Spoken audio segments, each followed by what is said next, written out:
George Russell just pulled off one of the cleanest test laps in Barcelona. But behind the scenes, the FIA was already watching. Because what they found inside his car's telemetry was not supposed to be there.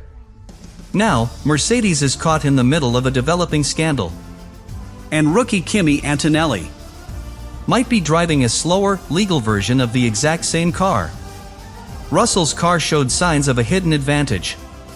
Energy deployment, torque delivery, real-time traction control that borders on illegal. And the worst part? Antonelli didn't even know until after the test. Now the team is split. The FIA is closing in. And what happens next could decide Mercedes' future before the first race even begins. This isn't just a test session. This is war inside the garage. And one driver is already falling behind. Barcelona was supposed to be calm. Just another quiet test. New cars. New rules. No drama. But George Russell had other plans.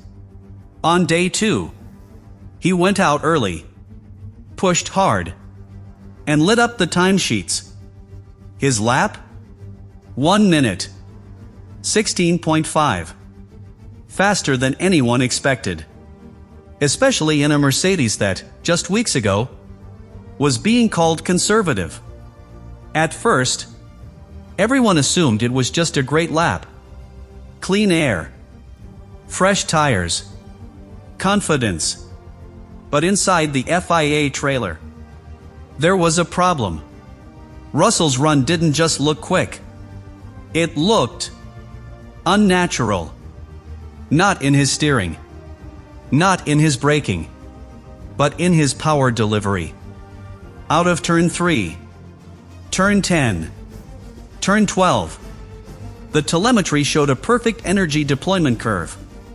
Too perfect for a system that's supposed to be reactive. It was as if the car knew when traction would break before it happened. That's when the FIA pulled the full data set. And that's when the questions started. The FIA didn't react publicly. They never do. Instead, they did something far more serious. They started comparing. Russell's data wasn't analyzed on its own.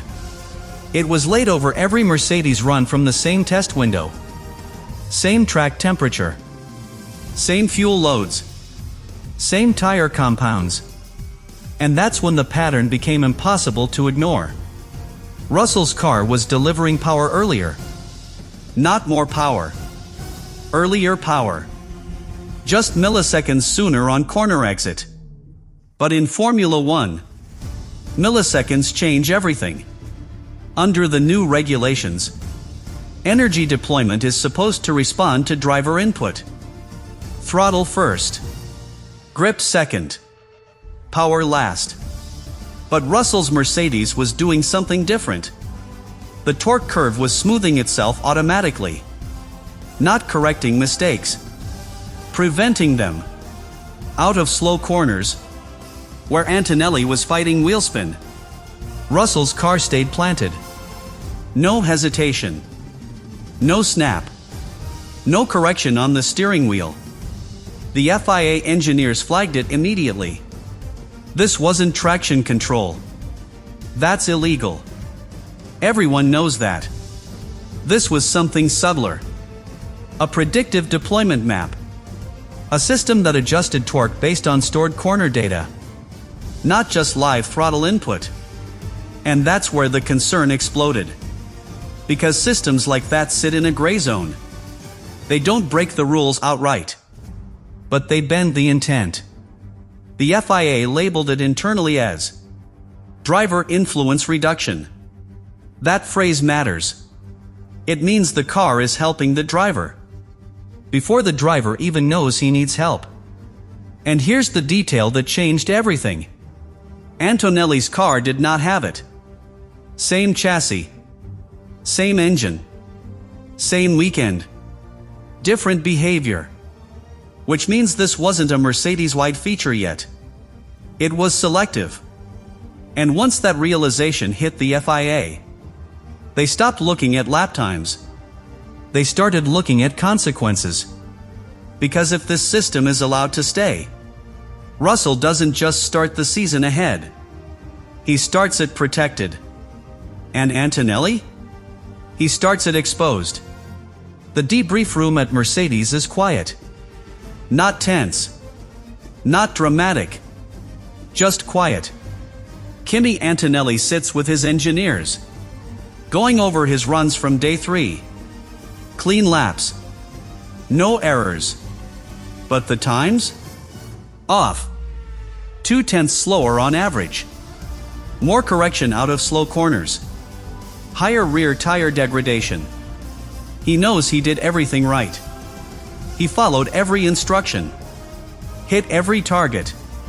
So, why is he still behind? That's when the overlay appears. Telemetry. Side by side. Antonelli in blue. Russell in orange. Turn 3. Throttle application nearly identical. But Russell's car reacts faster. Power comes on smoother. No twitch. No lift. Turn 10. Same braking zone. Same gear. Antonelli has a mid-corner hesitation. Russell? None. Turn 12. This one hits hardest. Antonelli fights the exit. Slight oversteer correction. Tiny delay in throttle. Russell's data? Perfect line. Perfect grip. Zero steering adjustment. And a full ERS deployment half a second earlier. Antonelli stares at the screen. Then he says one sentence. Quietly, but not softly. That's not the same car. His engineer shifts. Uncomfortable. Avoids eye contact. We're still calibrating both sides, he says. It'll even out next week. But Antonelli knows what that means. It means they gave Russell something first. A system. An advantage. A choice. And he didn't get it. Not because he's not fast. Not because he's not ready. But because he's the rookie. And now, he has to race a teammate who already has the edge. Before the season has even started, Mercedes thought they could fly under the radar. Let Russell run the new deployment system. Keep Antonelli on a standard map. Gather data. Compare results. But the FIA's interest changed that plan. Because once the governing body starts asking questions, everything becomes a risk. So now, inside the Mercedes garage, there's a scramble happening no one is talking about. Russell's engineers are running simulations without the system, trying to match his performance using legal-only settings. And the result? The car is harder to drive, less stable under power, slower out of corners. In private, they're calling it the fallback spec. But they know the truth. It's the reality spec. The one they'll be forced to use if the FIA bans adaptive deployment before Bahrain. On the other side of the garage, Antonelli's team is already living in that world. No extra help. No predictive maps. Just raw inputs. And clean driving. And that's where the split gets dangerous. Because now the data is converging. Antonelli's laps are getting sharper. More consistent. More confident. He's not faster yet. But he's closing the gap. And if the FIA issues the directive, if Russell's system gets shut down, the advantage disappears overnight. That's the moment Mercedes fears. Because right now, their car is being developed around Russell's feel. His input. His comfort. But if that comfort came from a system they can no longer use, the entire balance shifts. Antonelli's driving becomes the new baseline. The sim work flips. The setups lean toward his style. And the dynamic between them explodes. Bahrain is no longer weeks away. It's days. The FIA's directive is written. The language is clear.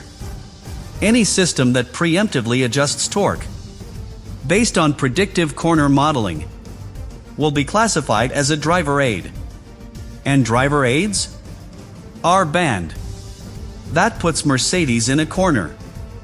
They've been told, officially, that if Russell runs that system in FP1 and it's detected, the car will be declared non-compliant. It doesn't matter if it's fast. It doesn't matter if it was clever. It's gone. So now, inside Brackley, the engineering team is rushing to rewrite deployment maps. Fast. Desperate. Reverting to fallback software they haven't tested in full race conditions. And Russell? He knows. He's already asked for extra sim hours. He's already requested baseline comparisons with Antonelli's telemetry. Because for the first time since testing began, he's chasing. Antonelli, meanwhile, is staying quiet. No complaints. No headlines. Just clean laps. In a version of the car that the FIA has already approved. And that's where the pressure flips. If Russell stumbles in Bahrain, if he underperforms without the system, Mercedes will have no choice. They'll pivot. Not because they want to, because they have to. And Antonelli? He'll be waiting. Already in sync with the car. Already proven under legal spec. Already the fallback plan. That suddenly looks like the main plan. Free practice 1.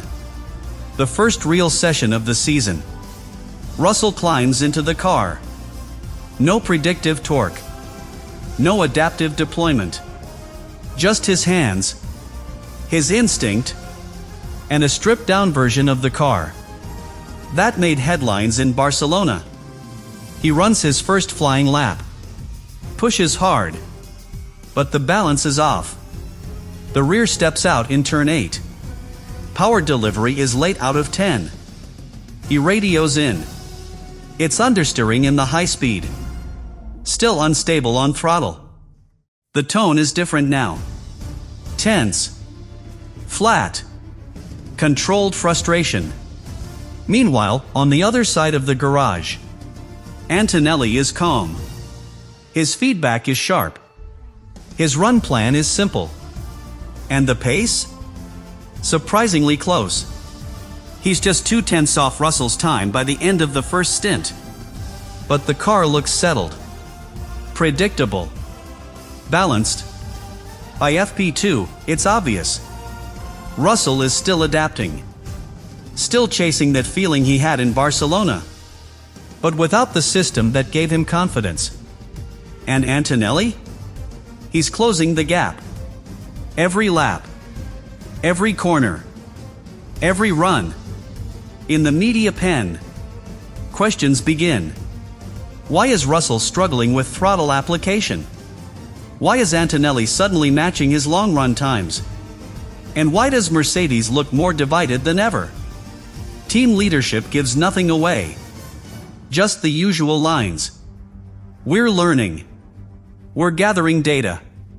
We'll optimize before quali. But inside the garage? They know the truth. The system is gone. The advantage is over. And the rookie is catching the veteran. Not with politics. Not with tech. Just with performance.